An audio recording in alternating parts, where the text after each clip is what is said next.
అంటే different age groups కూడా ఎక్కువగా ఎఫెక్ట్ అవుతూ ఉన్నారు. ముఖ్యంగా 10 ఇయర్స్ బిలో పిల్లలు కూడా ఈ ఆస్తమాతో ఎఫెక్ట్ అయిన వారు కూడా ఉంటుంటారు. వారికి కూడా ఇలాంటి ఆస్తమాకు సంబంధించి ఇలాంటి ఆసనాలు వేస్తే మంచిదంటారా? వాళ్ళకి ఏమైనా ఇంకేదైనా ఉంటుందంటారా?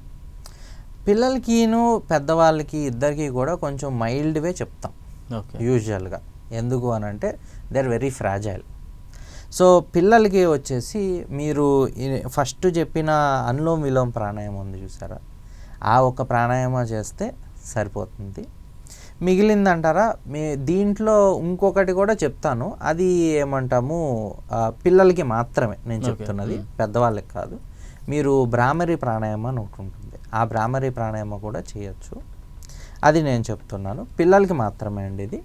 రైట్.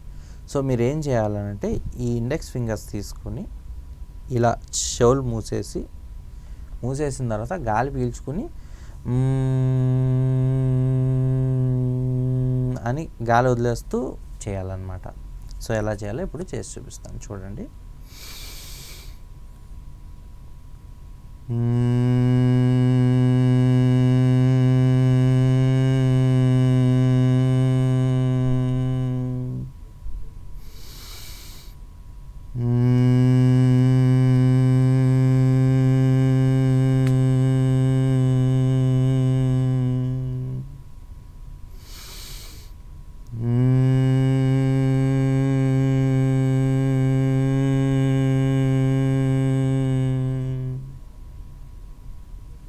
రిలాక్స్.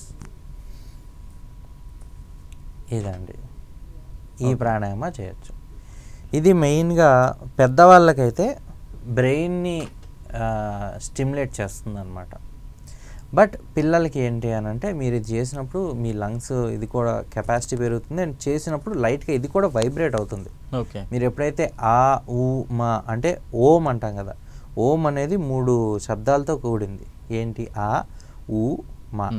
ఓకే. సో ఆ అన్నప్పుడు ఇక్కడ డయాఫ్రమ్ దగ్గర అబ్డోమెన్ దగ్గర మీకు వైబ్రేషన్ వస్తుంది. ఊ అన్నప్పుడు ఇక్కడ వస్తుంది అనమాట, అన్నప్పుడు ఇక్కడ వస్తుంది. సో కిడ్స్ అప్పుడు ఏంటంటే చేస్తున్నప్పుడు వాళ్ళకి ఇక్కడ అండ్ ఇక్కడ కూడా వైబ్రేషన్ అయ్యి they will be better. Okay, right. Doctor గారు, శిరీష్ గారు, అంటే మీరేం చెప్తారు? ఆస్తమాకు సంబంధించి మనకి సచిన్ గారు కొన్ని ఆసనాలు చెప్పారు. చిన్నపిల్లలు ఎలాంటివి చేయాలి, అలాగే పెద్దలు ఏ రకంగా చేస్తే దానికి మంచి రిజల్ట్ ఉంటుందో చెప్పారు. మీరు సైంటిఫిక్గా ఎటువంటి జాగ్రత్తలు తీసుకోవాలంటారు? ఇటువంటి ఆసనాలు ఇంకా ఎంత మంచి రిజల్ట్ ఇస్తాయంటారు? ఎస్. సో జనరల్గా ఫస్ట్ ఒక బేసిక్ ఫిజియాలజీ అర్థం చేసుకోవాలి, ఎందుకు ఇవి పనిచేస్తున్నాయి ఆసనాలు వీళ్ళకి, ఆస్తమా లేదా సిఓపిడి వాళ్ళకి. సో జనరల్గా వీళ్ళకి ఏంటంటే ఊపిరితిత్తుల్లో గాలి తీసుకోవడం ఈజీగానే ఉంటుంది ఈ పేషెంట్స్కి, ఆస్తమా లేదా సిఓపిడి. గాలి బాగానే పీల్చుకుంటారు, కానీ వదలడంలో ప్రాబ్లం అవుతుంది వాళ్ళు. సో గ్యాస్ అంతా ట్రాప్ అయిపోయి ఉంటుంది, ఎయిర్ అంతా. సో హైపర్ ఎక్స్టెన్షన్ ఇట్లా ఉబ్బిపోయి ఉంటాయి. అందుకే దీనికి ఉబ్బసం అని కూడా పేరు అంటారు, ఆస్తమా ఉబ్బసం. ఎందుకంటే వాళ్ళకి పొట్ట ఉబ్బరంతో వస్తుంటారు, ఎందుకంటే వాళ్ళ లంగ్స్ అంతా గాలితో నిండిపోయినాయి, వాళ్ళు బయటికి వదలలేకపోతున్నారు.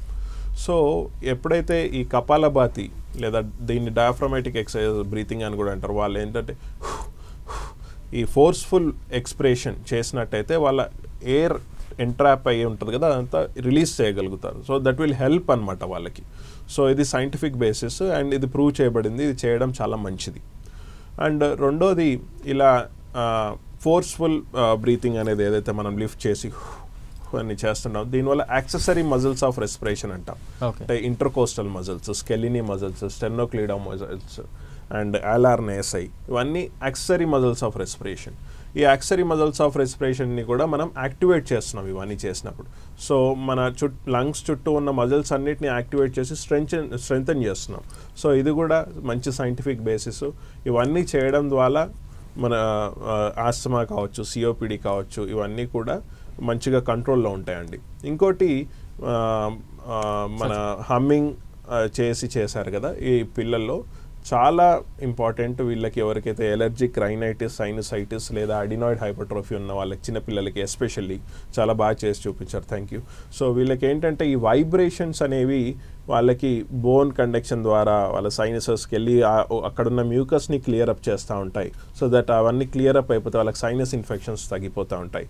సో మన మెడికేషన్స్తో పాటు ఇవన్నీ ఫాలో అయినట్టయితే చాలా మంచి కంట్రోల్ చేసుకోవచ్చు మన జబ్బుల్ని.